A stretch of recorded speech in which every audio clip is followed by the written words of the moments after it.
This is your vitamin M. This is your motivation for the week. Good evening, good evening, good evening. Yes, we in here and I am so excited about it. Welcome to your vitamin M, your weekly dose of motivation with your girl, me, Marshall Sterling. And listen, we are in for a treat on tonight. This has just been such a good thing to do and to share and to be with you and to be on this journey together. See, we're all working to be a better version of ourselves. And what better way to get there than to continue to talk about our habits? Because there's so much research and thoughts and so much information out there about habits and the way we act, the way we interact, the things that we do, the things that we don't do. And so I wanted to talk about habits because we are in a competition. Yes, you don't hear me say it often, but we are in a competition. What do you mean, Marshall, when you say that we're in a competition? Yes, we are. Yes, you are. You are in a competition competing against yourself. You are competing against yourself. You are creating an environment for yourself so that you can be a better version of yourself than you were before. You are competing. It is a competition so that you walk out on the other side a winner, so that you get everything that you want out of life.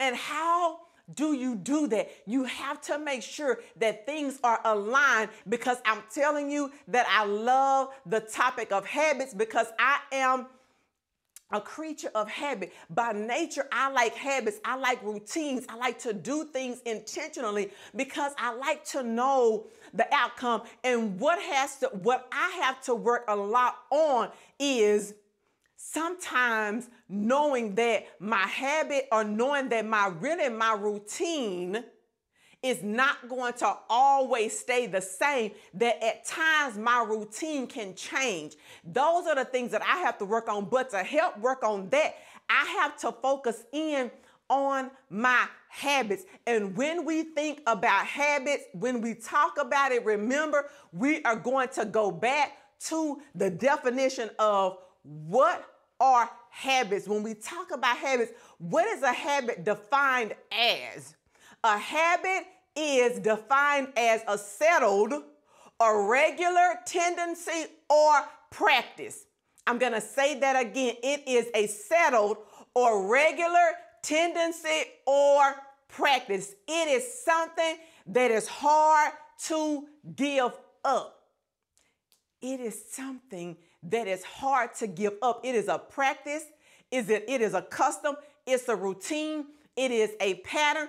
It is something that it just takes, it's like I get into this habit of doing something because it is easy to create a habit, because remember, the habits are things that we do over and over and over and over and over again, whether it be a bad habit or a good habit, whether it be a positive habit, if you want to say something that is positive or negative and positive, good and bad, bad and good.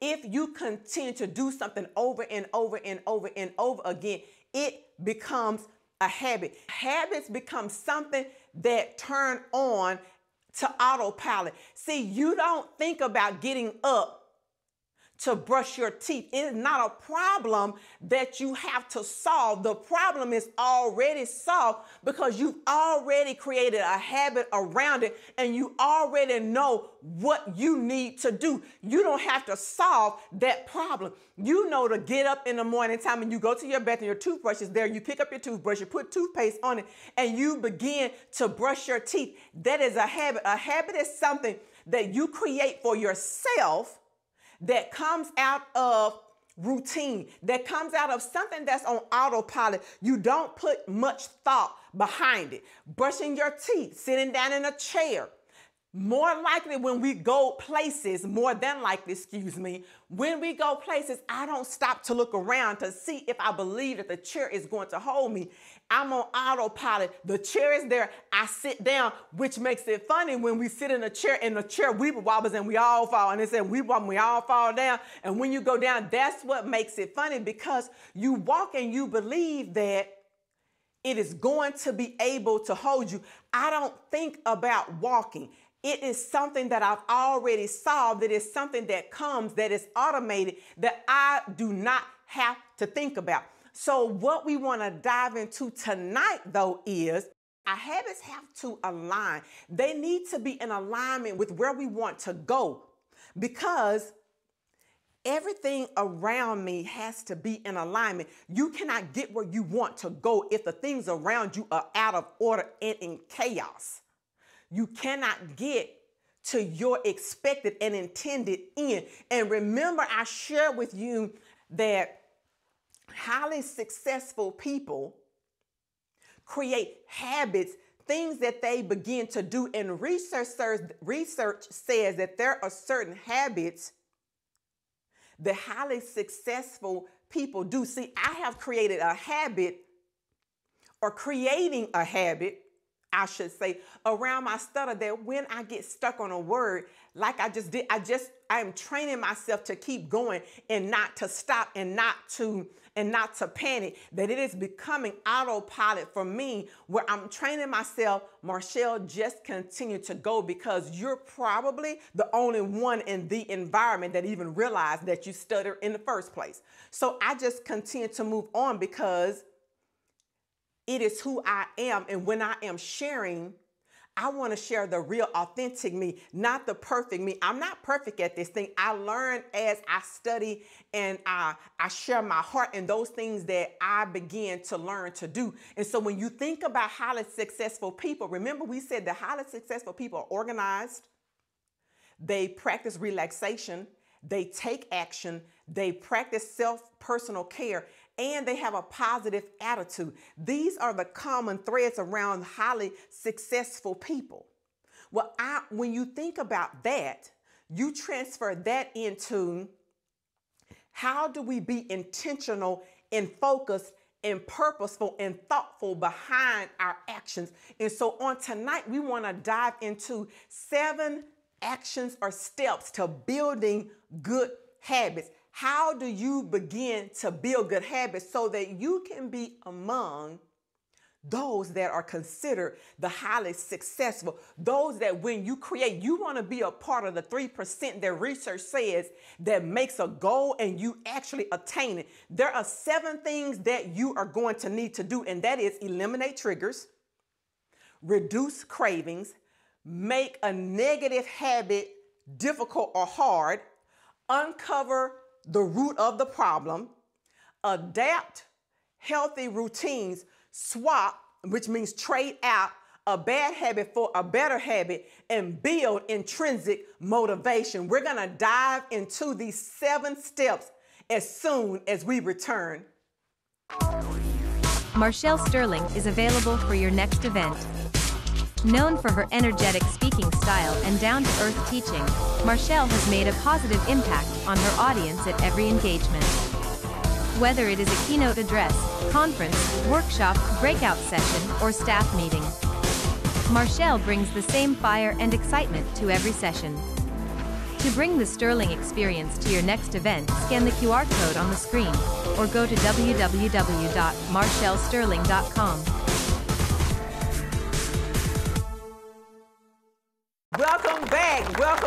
Welcome back. Listen, we are diving into talking about the 7 actions or steps to building good habits, because this is habits part 2. So if we're going to talk about habits, we've got to have steps or things that we can do so that we can turn the things that we don't want into the things that we do want. Because listen, what we got to do, go get it. Hey, go get it. What? Go get it. What did Mary say? Go get your blessings. We're going to go get all that is stored up for us. So what are those 7 things? And I'm going to repeat them because we ended with them before the commercial, before the commercial. So we want to remember that those 7 steps are: eliminate triggers, number 1, reduce cravings, number 2, make a negative habit difficult, uncover the root, adapt healthy routines, swap a bad habit for a better habit, and build intrinsic motivation. So let's dive into those 7. Let's talk about each one. Let's dig in. Let's dig into the meat of it. Let's talk about it. So when we talk about eliminating triggers, to eliminate something means to cancel it. It means to break it. Eliminating triggers. How do you eliminate triggers? Because remember that I told you that everything that happens in your life, every habit, every routine, every practice, every custom, you do it for a reason. There is a reason behind it. It serves a purpose. So what you want to learn to do, and what we have to learn to do collectively together, because I am also learning this as well. How do I eliminate the triggers? What purpose do they serve? And so you want to sit down with a piece of paper. I don't care. You're on my Surface. I can write on my Surface. If you can write on your iPad or whatever it is, I want you to stop and I want you to think about, what are the things what habits do you have? Is it something that you want or something that you don't want? If it's something that you wish to change, what is it? And then what is the trigger? So this happens when I do this. So this is because it's one of those things, like I tell people about behavior with students. Before the student blew up, before that situation happened, what was the proceeding? What was the actions before it? What happened before? That's what you want to be able to do. And what you want to do is identify those triggers, the things that you don't want, and you want to name it. You want to own it. You want to write it down, and you want to take action. You want to do something about it, because let me tell you something. When they say name it and claim it, yes, like you got to name it and you got to claim it, whether it's good or bad. You have to, because it doesn't exist. What you say isn't there. So you have to then create an alternate plan behind it. So when I see this, then I'm going to do this instead. So listen, let me tell you how you eliminate those triggers. You plan out things that you want to do instead of. So I'm going to stay patient.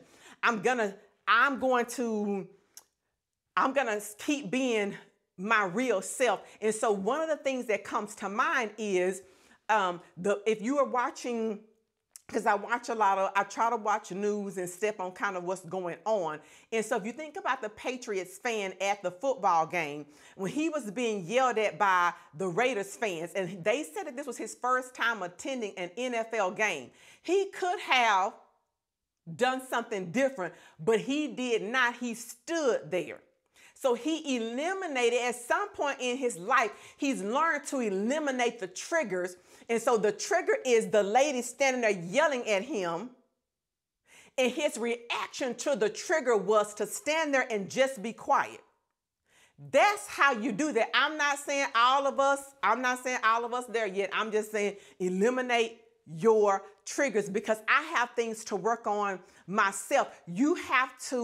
We have to remember not to allow others to get us out of our characters. People, places, or things get us out of our character, because we want to stay true to ourselves. Because I've been there, done that. Yes, I have. I've got a t-shirt with my name on it. I thought I had gotten past something. Oh, but when something came up, let's just keep it real. Oh, when something came up and it presented itself, this is my pill that I have to swallow, and I had to own it, and I had to say, I allowed something to get me out of my character. And now I'm on a journey to remind myself of how far I've come and how I cannot allow those things to get me out of character. So I've eliminated that trigger in my life so that I do not go there again. When we think about that, So we want to eliminate triggers. Then we want to reduce cravings. And cravings come from somewhere, from a desire to change something or to fix something or want something within. And you have to identify, what are you wanting? What do you want to change? And it could be something as simple as you have a craving for a cupcake, because you may smell them when you're at the bakery.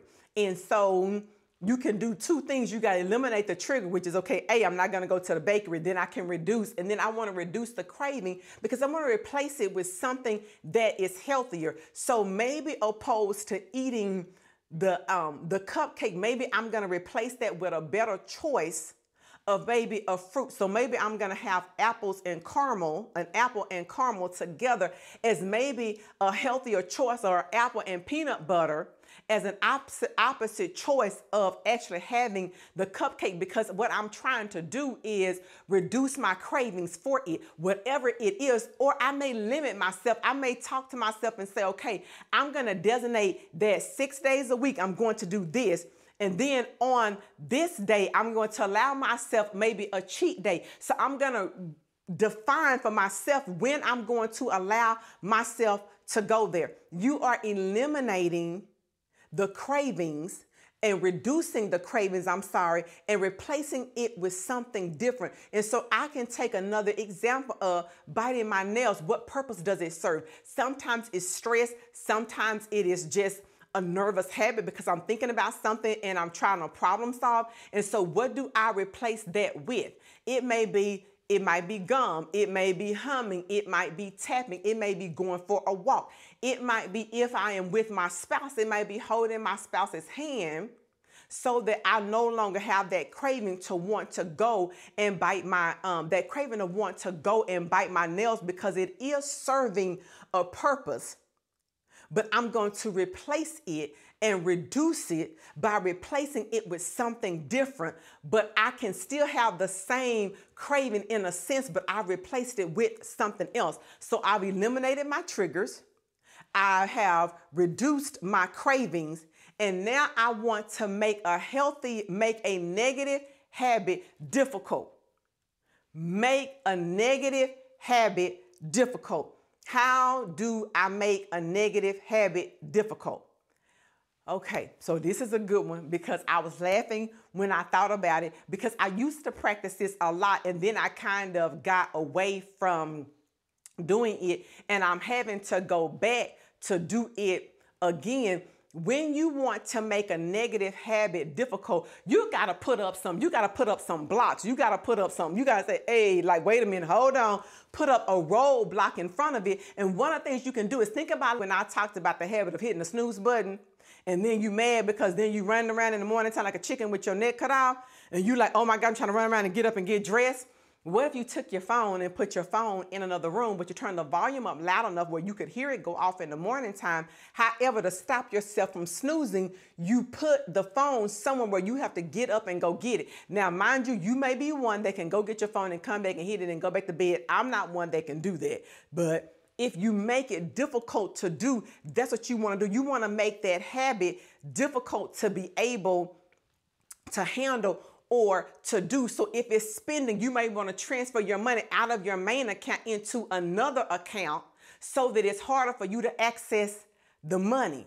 You see what I'm saying? Like, you have to make it difficult for you to be able to you have to make it difficult for you to be able to do it. It has to be hard for you to access so that you can then not do it and replace it with something else. Hey, we have more to dive into as soon as we return. Radiance is you. Sunshine Body Care has a solution for all of your skin health needs. Pamper yourself while elevating your self-care routine with our all-natural, vegan products that will leave your skin soft, moisturized, and radiant. Featured in the Voyage Dallas magazine and ShoutOutDFW.com, founder and CEO Adina Porter's goal is to encourage as many people as possible to use all-natural body products because it is better for your skin health and self-care. Sunshine Body Care hand makes all-natural body products such as body butters, body scrubs, bath salts, and bath and shower bombs. Visit our website at www.sunshinebodycare.net, where you can become a member, purchase products, and earn reward points towards your next order. Sunshine Body Care. Radiance is you.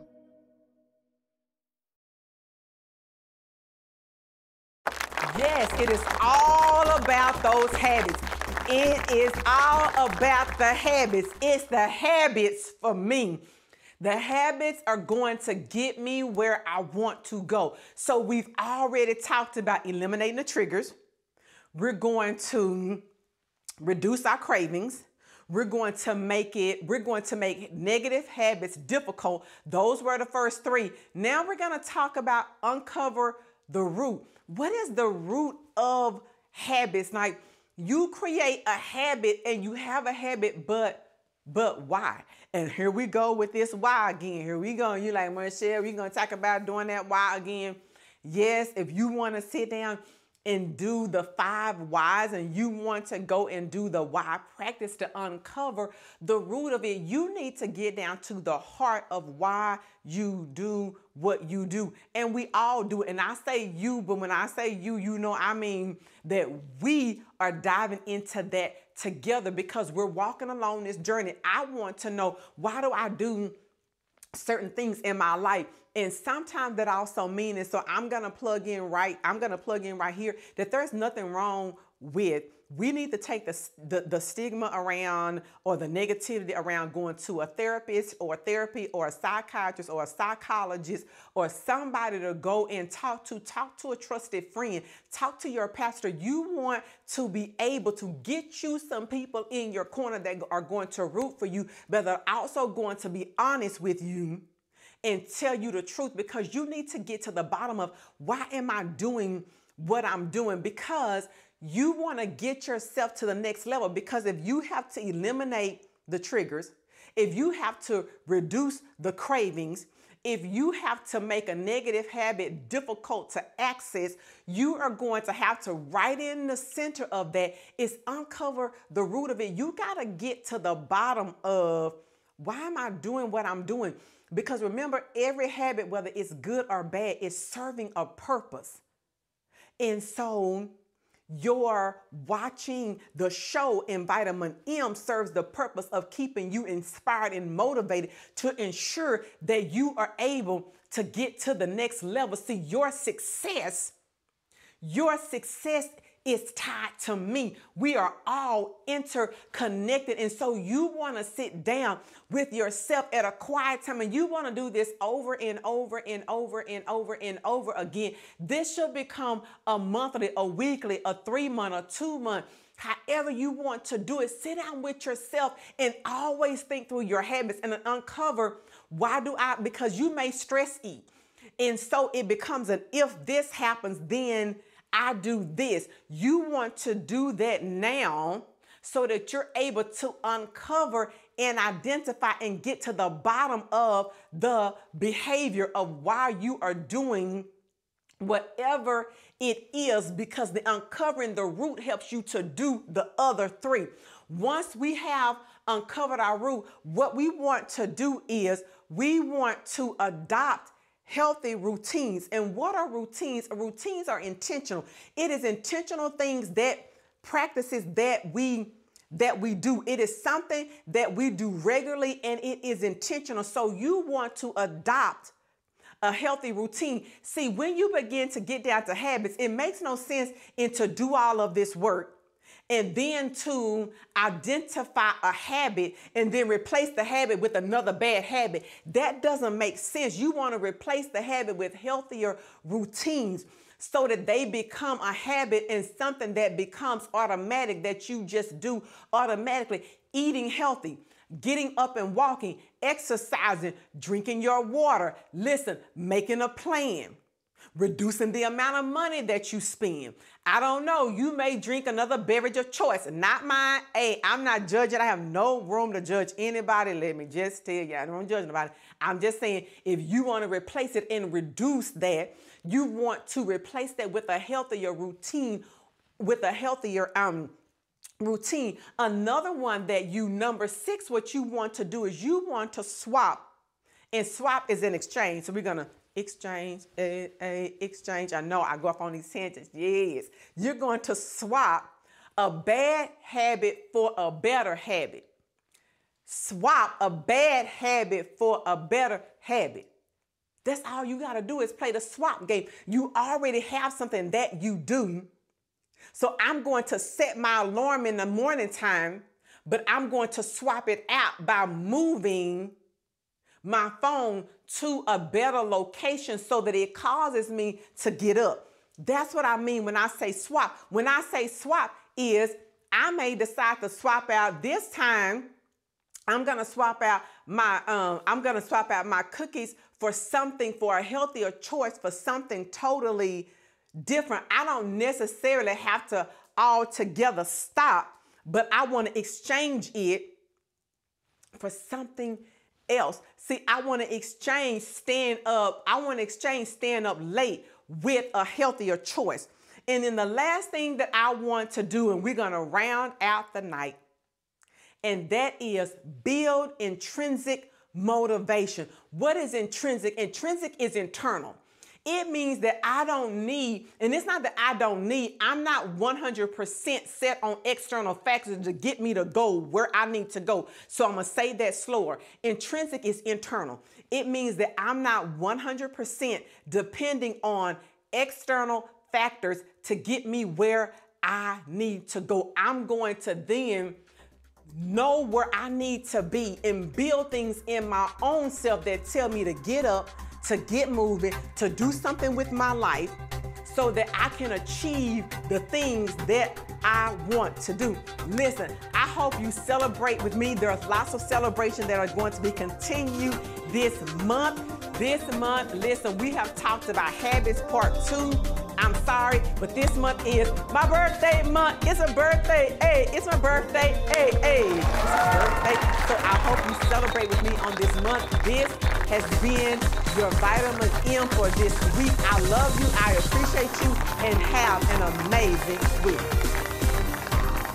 Join us next week to get your weekly dose of Vitamin M. To celebrate her birthday, Marshall is selecting 2 corporations to give away a free signature workshop. Tell someone you know or scan the QR code to enter. Advertise with us. Scan here to set up your discovery call. Let's grow together. Please visit our website at www.marshallsterling.com.